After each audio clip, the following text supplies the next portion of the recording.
part 3 you will need the assembled piñata, craft glue or a glue stick, crepe paper in the colour of your choice, scissors, the image, preferably one for each side, and embellishments. First, take your assembled piñata and choose the image of your choice, one for each side. Take into consideration the colours of your image, then match these to the crepe paper you wish to decorate your piñata with. Next, measure out the crepe paper you're going to use by rolling out the crepe paper on the surface of your piñata. Cut it out to size. Do the same for the back of your piñata. Once these have been cut out, proceed by gluing the surface using a glue stick. PVA glue will not work in this instance as it will make your picture bubble and it won't give it a very nice effect. Then ensure that your staples aren't protruding through, as this can rip your paper. Stick the paper evenly on each side of your piñata, making sure that all sides are perfectly glued on. Repeat the process if the decorative paper has not attached properly to the surface. Leaving at least an inch from the border, proceed by cutting out the excess of the crepe paper.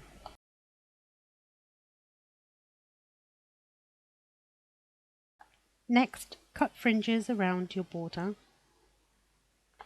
and then proceed by gluing the edges all the way around. Then stick the fringes onto the border of your piñata.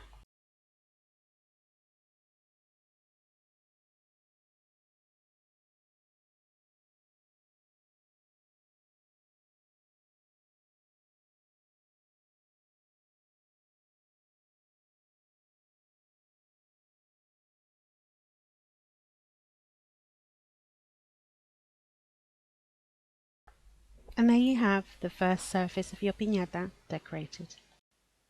Repeat these steps for the back of your piñata. Next, I will show you how to decorate the side of your piñata. For this you will need to cut out fringes from the crepe paper, and for a nicer effect you should use a contrasting colour. For this you will need to cut out at least 12 strips so that they can go all the way around the piñata, and they have to be at least 1 inch wide. Then you will need to cut the fringe, making sure you don't cut all the way across.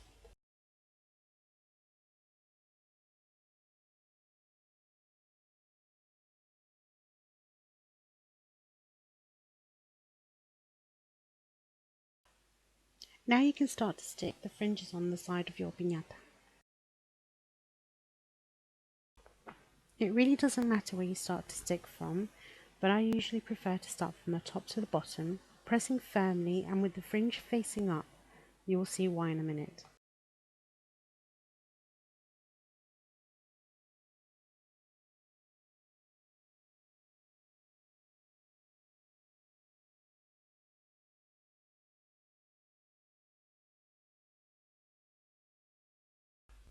When you have gone all the way around, using the upper layer as a guide, complete the second layer of the fringe just 1 centimeter lower from the top of the fringe. When you have reached the door part, complete the process by gluing the fringe firmly from the door onwards. This is so there is an even cover up. I have used PVA glue and applicator to assist me, and also I used it first sticking the PVA glue, then the fringe, as this makes it neater.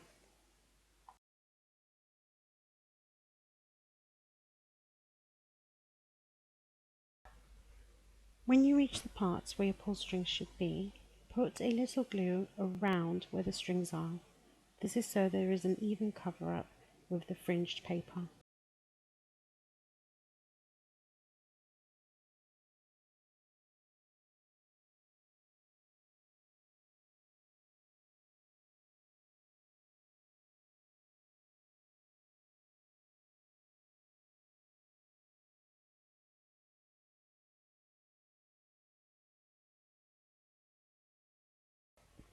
Push the strings or the ribbon to one side to help you, and that way you can stick the lower sides of the fringes beneath the strings.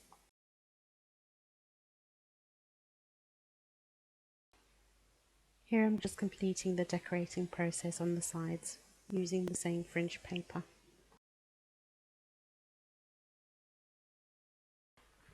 Now this part is optional, but it does give the piñata a nice, even finish when the trapdoor is closed after filling. I'm using the same pre-cut paper just to go around the inside of the trapdoor so that when it's closed it blends in really well. In order to complete the last part of your fringe decoration, you will need to stick one layer inverse, and this will give it a very nice finishing touch. Peel back any crepe paper that may be covering the space where your trapdoor will close. And there you're almost finished piñata. Next, and for the fun part, the decoration.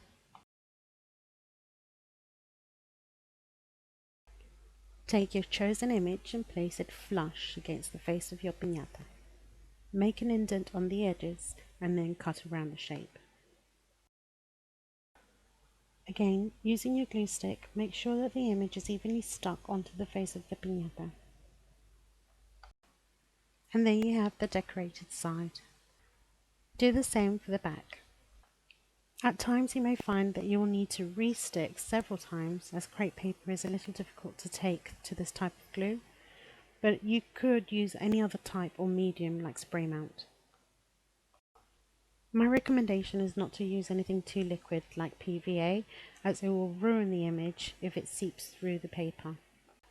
And there you have it, one beautifully handmade piñata for that special little one. And here are some more pictures of the completed piñata.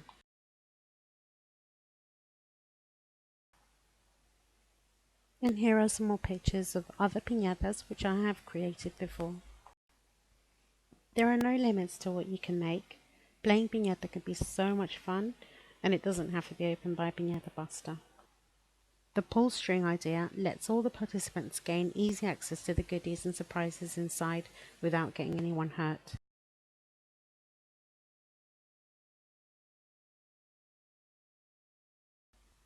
I hope you have enjoyed this tutorial and found it useful. Please feel free to email me if you have any questions or comments, or if you would like a template, I'll be happy to forward one to you. Please share with others who may find this tutorial useful. Like and subscribe.